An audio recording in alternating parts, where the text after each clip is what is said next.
I think you have a line in there where you say something like, the war will be fought on the internet and there will be less genocide, you believe? I think there will be. If you look at the history of mankind, there's fewer and fewer people are being killed every year from war. And I think that the nature of the internet, the fact that people see what's happening, you can get you can see the evil guy getting his troops organized. It's also going to be harder to be a rebel leader because you start with no followers and you have to convince everyone that you're a huge movement. And then you look it up on Wikipedia and you say the guy's only got 3 followers, you're not going to follow him. So the fact of the matter is more information will let people make more informed choices. They're less likely to be wired, to be taught, to be stimulated, to be forced into these sort of single points of view. A little bit of doubt is a good thing for a citizen. You also say that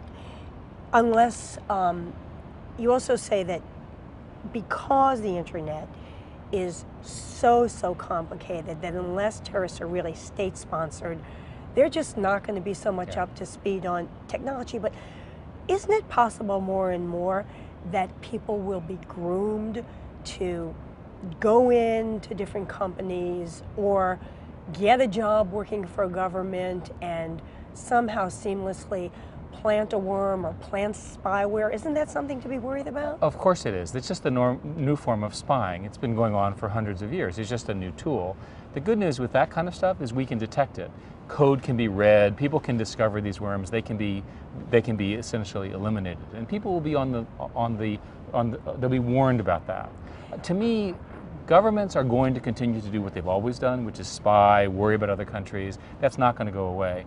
Individuals are unlikely to be able to put together the kind of threats that we worry about. It's going to take a lot of money and a lot of very specialized knowledge because the internet is in fact pretty safe.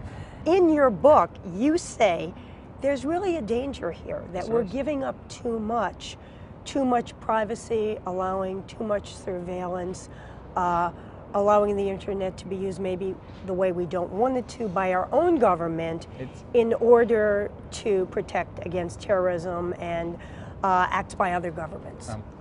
I do, and I believe it's a slippery slope.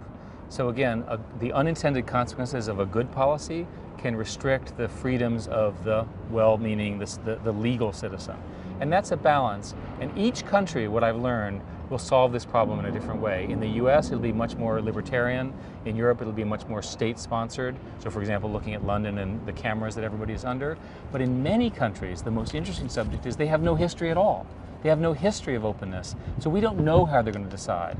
And I worry that they're all going to adopt repressive strategies rather than the American model, which is much more empowering.